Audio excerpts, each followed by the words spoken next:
immunity and its multifarious branches that I'm sure we'll get into today, that we'll try to do our best to get into. So I really encourage you guys today, at this in-service to just engage with me a little bit here. We can play around, we can kind of dance around the topic a little bit.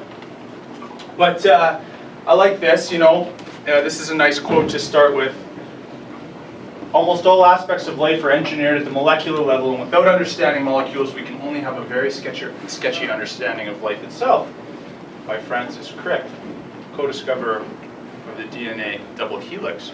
Controversially, of course, because groups across the world were discovering it at the same time, but it's a very interesting articulation in terms of understanding something like the immune system. Why is that? Well,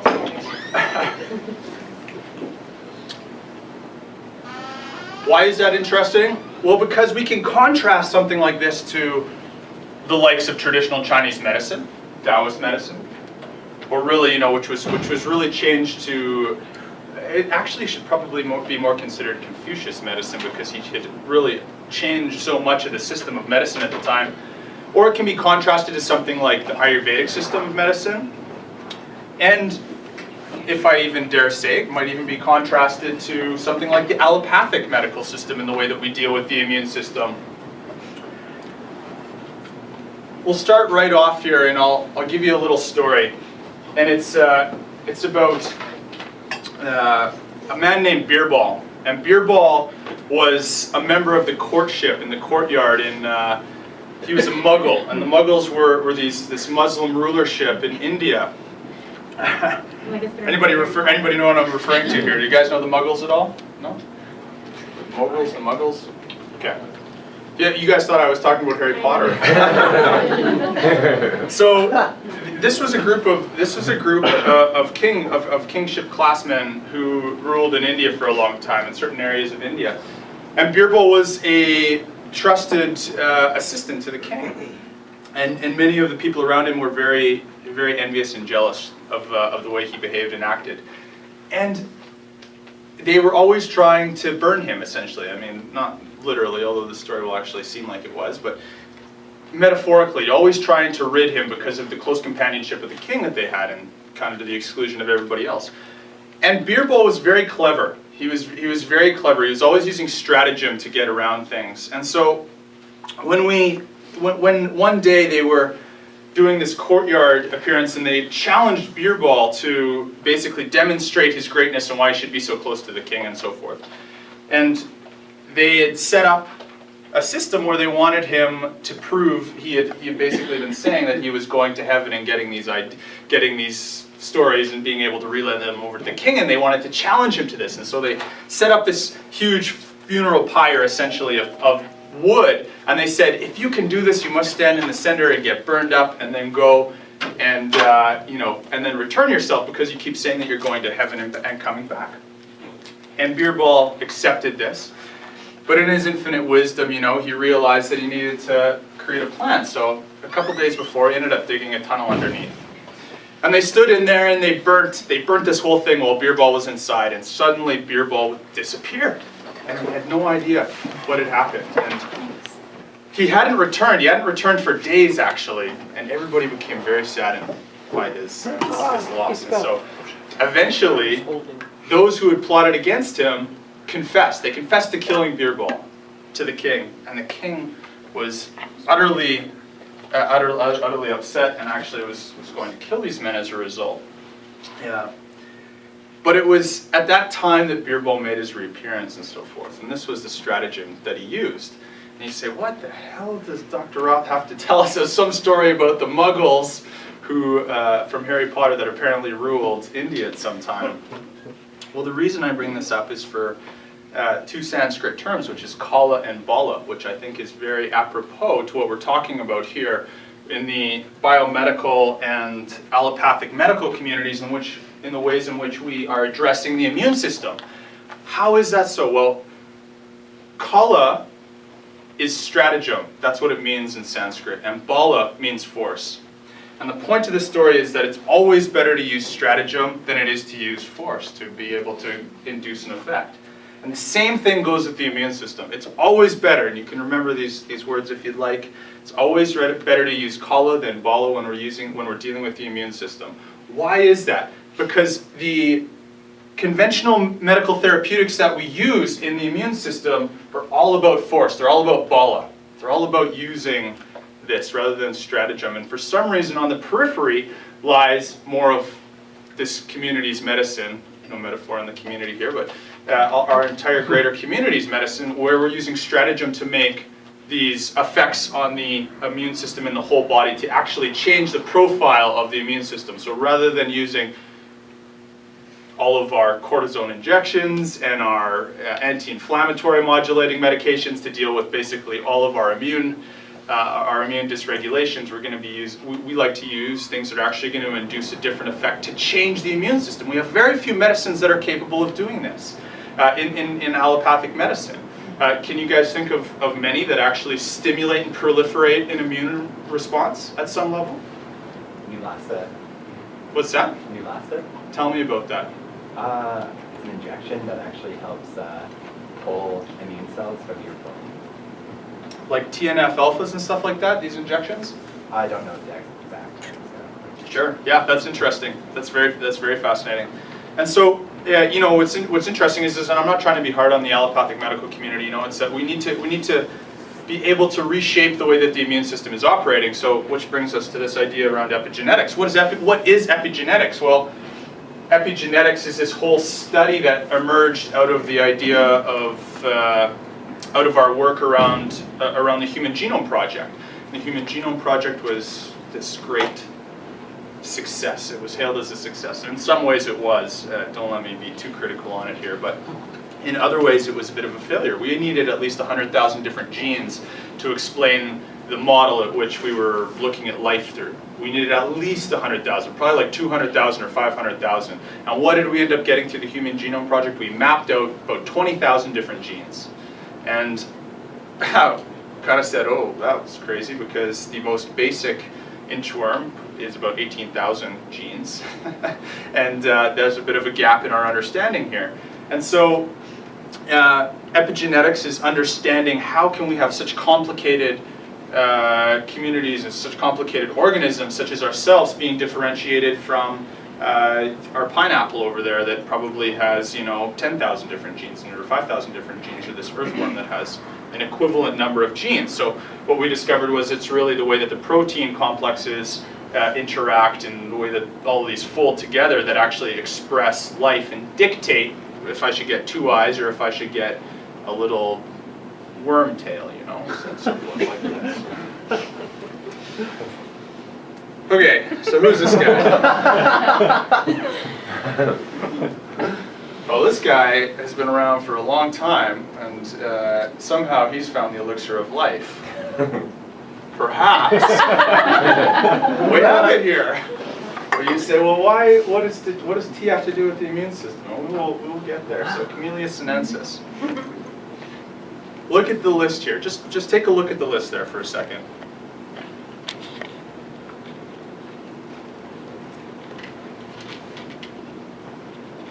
That's an impressive list. How much of this stuff has to deal with the immune system on here? Well, cancers, cardioprotective, neuroprotective, enhances detoxification. Probably all of these things have to deal with the immune system on here, almost without question. But how is it doing that? How is the green tea doing this? This isn't doing it through this direct mechanism. You guys have heard me probably say that before. I've talked to you guys about the idea about direct and indirect phytochemicals, right? We talked about that. Anybody not heard that from my mouth before? Indirect and direct phytochemical activity? One person? Everybody else has? You guys sleeping at the back? I saw some of you guys sleeping the other week. I'm not looking at you guys directly. We know this one. Take a look at the list here. That looks stunningly familiar. What is it about French's that's so great? Well, we have something like turmeric in here. What's so great about turmeric? Well, take a look at this list here. That is a bit of a redundancy from the previous two. we have this amazing ability to alter the way that the body is responding. And really what I want to get at is, we think of curcumin for something like inflammation. What is inflammation at its root? Inflammation is the immune system. How do we change the immune system? How do we conventionally think about changing the immune system? How do you guys think about it? What do you guys do to do that? Stimulate the natural killer cells? How do you do that? Oh, good question. I think of removing the obstacles to the immune system so that it can do a better job of what it's supposed to do. So I would take sugar out of my diet or foods that might give the immune system a lot of extra work to do. Mm-hmm. And then I would rest too to help. Beautiful, beautiful, absolutely. Look at all this. Look at this is just turmeric's research. This is its research portfolio, if you will. This plethora, this cornucopia, because we just got out of Thanksgiving here. Cornucopias. It's really impressive the way that it's going to induce impart its effect. You guys have heard me talk about this one before. Brassicaceae, and the Brassicaceae family, rather, Brassica. Broccolis, reduces in colon cancer. And I just want to highlight this here. Why do some people get sick? Why do some people get sick when they're exposed to an illness and other people don't? Why do some people get cancer? Well, they're probably multifarious. It's probably a multifarious componentry here that happens. But at least a large component, we have to deal with the immune system. And perhaps at the very bottom dollar, we have to deal with the immune system. We're really not sure just yet. But I look at the way that we're treating something like cancer, and I think, it's a lot of money in trying to find out what the cure for cancer is, and perhaps we're just not addressing the big elephant in the room. And maybe I sound like, the guy many decades ago who didn't believe we would be able to get to the moon. But maybe we could imagine directing all that money into ways that we're able to improve the immune system. And there's lots of ways we can improve the immune system, which we'll get into here. We can improve the immune system through fasting. We can improve it through berberine-containing herbs. We can improve it through whole different food herbs.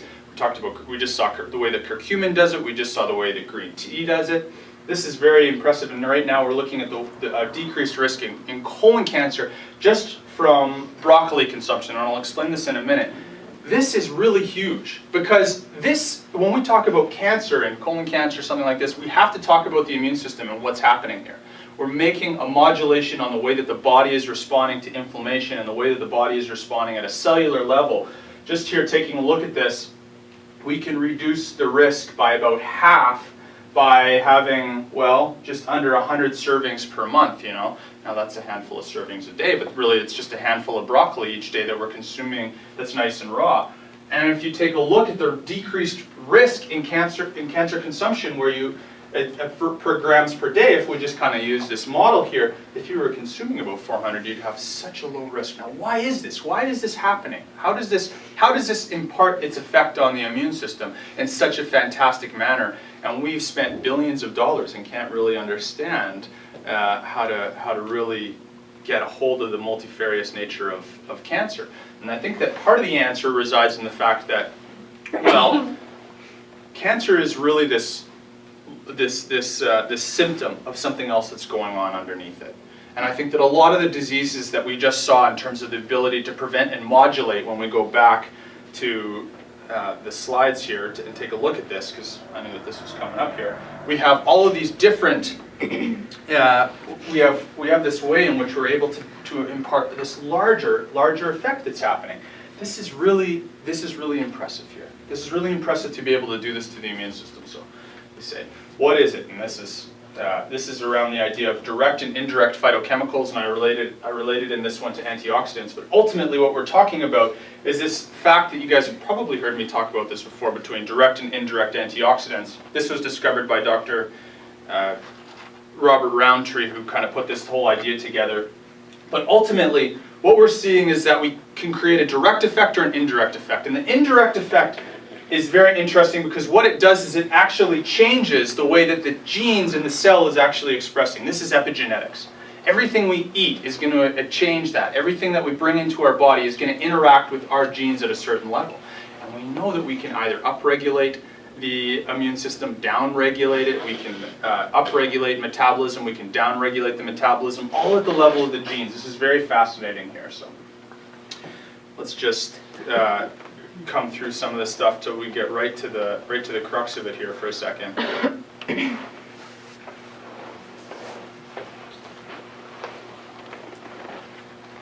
So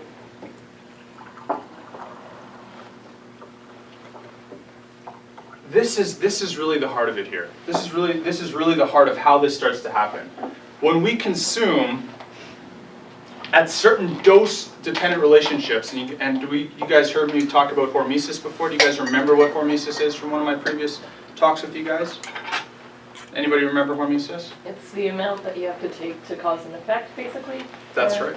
That's right. So that's exactly it. So I skipped right over here. It's this biphasic response here. What's hormesis? Why does this relate to the immune system? Well, this is very relevant here because what we're looking at is a sweet spot in dosing. This is hormesis, and very nice memory on this idea around hormetic control. Hormetic control is dosing, and so what is this? It's when I say I take a berberine-containing compound,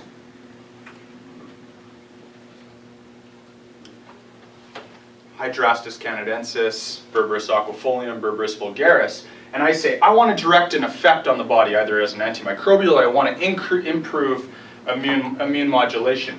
I say, well, I'm going to take a whole schwack load of that because that's what I need. The more I take, the better it is. And the idea around hormesis, and we have a number of chemicals and toxins in the environment that correlate and respond on this biphasic model here, which is to say, this is the reduced risk. This is the relative risk of having immune dysregulation here, we'll say. You can see as you start to take it, it starts to decrease off here. And as it decreases off, you start to get into this sweet spot of maximal protection because we've reduced our risk here quite substantially. We've reduced our relative risk here. And as we take more, we actually come back up and start to actually change the profile in which the body is responding again. And this works for inflammation, and that's why this specific PowerPoint here that I created is around it's around antioxidants and the way that inflammation happens, but it's around the way that this happens for everything. This is the way that this happens for our herbs and so forth as well. And this biphasic model here that happens, and it happens to be the way that it affects genes at the level of this whole idea of epigenetics, in which it's going to be giving cardioprotective benefits, neuroprotective benefits, anti-cancer benefits, and so forth. So this is really an important idea here. And when we talked previously about dosing these medicines, and you guys, I think a number of us sat down and we talked about different ways of using the tinctures versus the phytocaps versus the ferments and so forth. This was something that I brought up, and it was that we can use this model to actually impart pretty great effects. And really what this is talking about, in my opinion though, is that to induce this effect, we're talking about long periods of time, prolonged exposure to whatever it is we're taking. So this is interesting. Exercise has a same response on it. If we fast, we'll see a same response. If we do a detox cleanse, we'll see a same response. If we don't take enough of that detox cleanse, we don't get a maximal protection. And if we take it for that, say, 2-week window, we get this great kind of result in which we're changing the way that the body's responding. And if we take that detox for another 3 months, we'll probably see that we're not doing such great benefits to ourselves. Same thing with exercise. If we exercise too long, that's exactly what we see. We see this J-shaped curve in terms of immune health. What we see is, initially what was thought was exercise actually depressed the immune system to a certain extent, which was very odd, until we started doing these longer term trials where we saw that the immune system dropped off, and then the more exercise we did, it started to pick back up. So initially our immune system is compromised, which makes sense. You know, if I'm running a marathon, I don't really need my immune system going around and killing all of those, you know, cells that are not acting appropriately, and I don't need to be putting all of my energy into killing off foreign pathogens in that moment. But over a longer period of time, the immune system becomes more robust. So this works on a number of different ways here, and for a number of different parameters, health parameters, and so forth. But it's important because it helps us to understand the way that epigenetics works from a dose-based model. The direct model is this line right here, this phantom risk line. Directly, I say, well, the more I take, the lower, you know, it would actually look like this. The more I take, the less risk I'm at for a disease or getting an infection or something. But in reality, it just doesn't often work that way when we're talking about long-term modulations of things like the immune system. Does that make sense? You guys with me? You can just stop me if I throw a word out like hormesis and you guys are like, we never talked about that, or maybe I talked about it and it was it was lost somewhere along the way.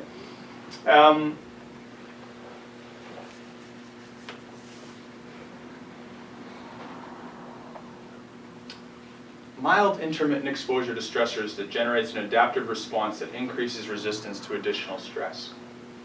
We can do this, as I said, by calorie restriction, exercise, low concentrations of things like free radicals we can do this for.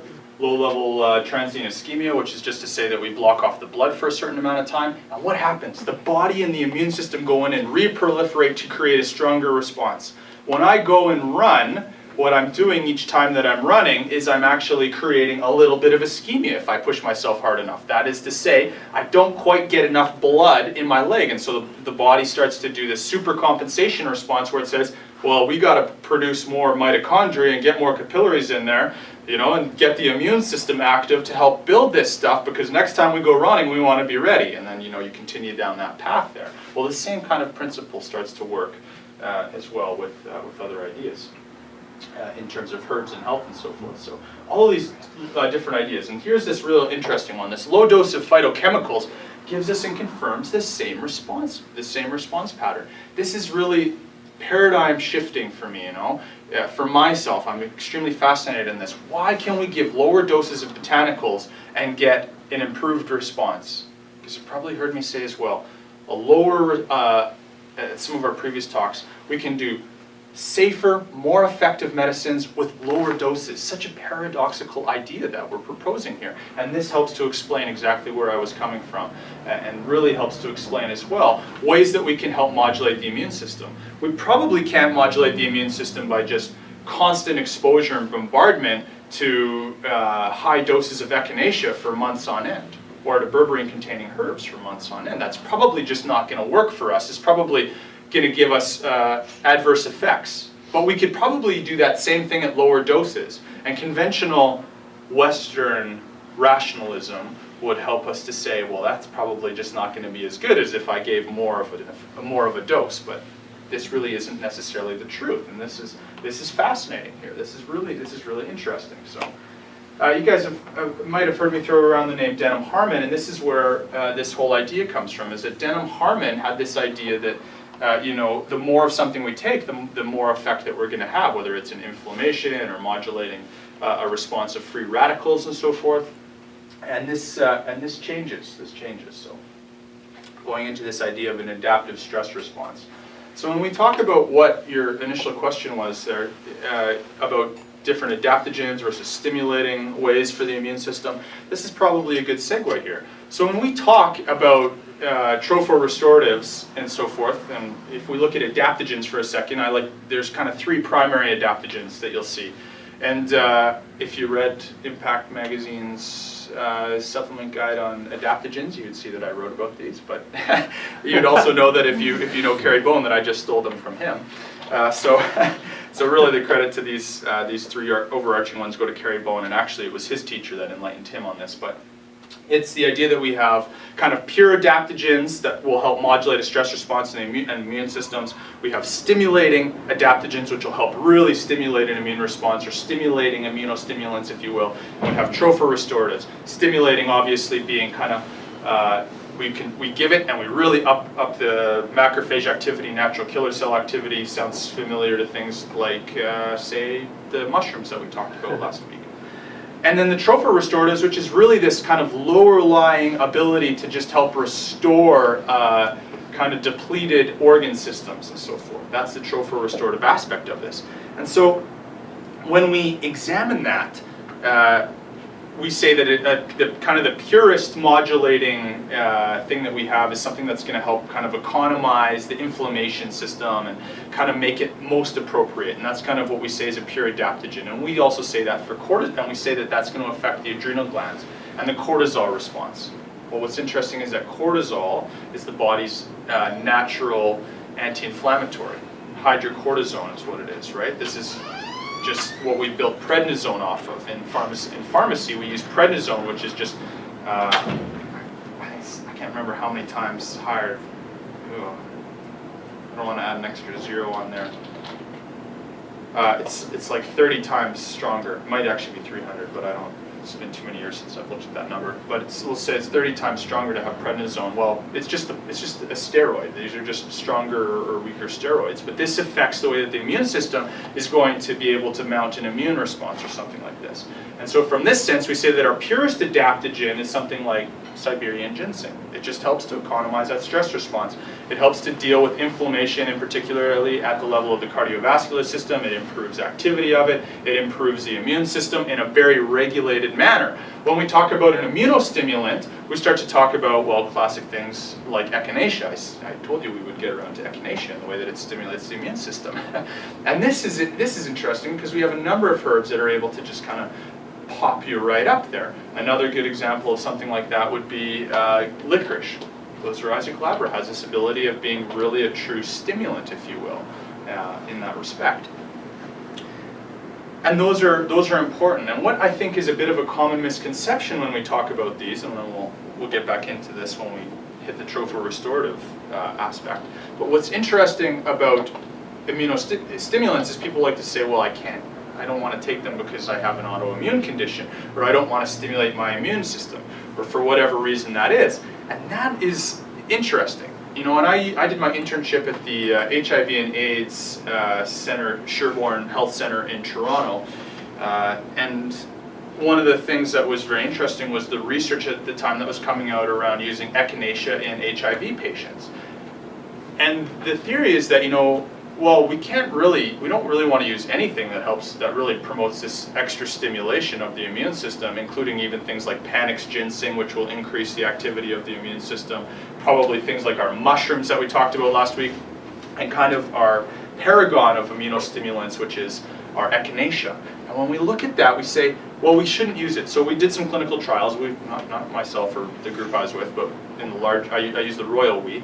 The scientific community did some studies, and they found that, well, in fact, it doesn't cause any harm, and it actually improves benefit. And this was really groundbreaking because it changes the way that we need to look at things like immunostimulants for a moment.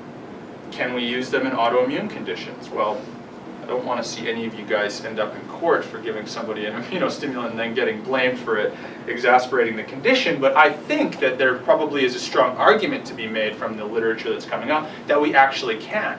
And this is important because it starts to talk about the way that, in fact, these immune stimulants, while maybe they are increasing natural killer cell activity, macrophage activity, and so forth, they're also doing it in a regulated manner. It's not just sending the immune system out and going, go get them, and they go, ah, we're going to kill everything in sight, you know?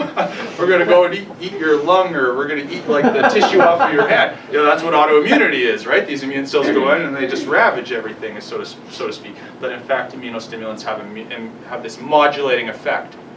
And this perhaps goes back into the idea of tropho-restoratives. And tropho-restoratives being able to really change and impart this effect at a deep restoration level. And we look at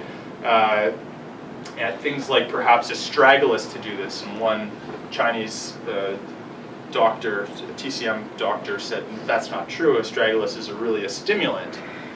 And I said, well, in fact, I think that it probably has both roles to play. But astragalus actually changes the way that white blood cells are being produced at the level of the bone marrow. That's crazy. That's really crazy. So this is really helping to restore healthy function. But take a step even farther back from that to widen our view, and we say, well, how is it changing the way that white blood cells are being produced at the level of the bone marrow? That's crazy. That is crazy. Well, perhaps it's actually doing it through something like epigenetics and regulating this behavior. Very interesting. Aging also has this. We talked about it on the front end. Why is it that the Rolling Stones are so immortal? Not only in the metaphorical sense of the fact that their music lives on, but these guys should be dead by all accounts, man. People have died, you know, from lesser things, and these guys really got it. Well, you know, I joke that maybe it's the tea that has this relationship there, but there's really something to be said that everything we put in the body interacts at the level of the genes and so forth. And maybe we can actually change the way that white blood cells are being expressed and so forth. This is such a novel concept for me. So that's kind of the differentiation, I think, in terms of, does that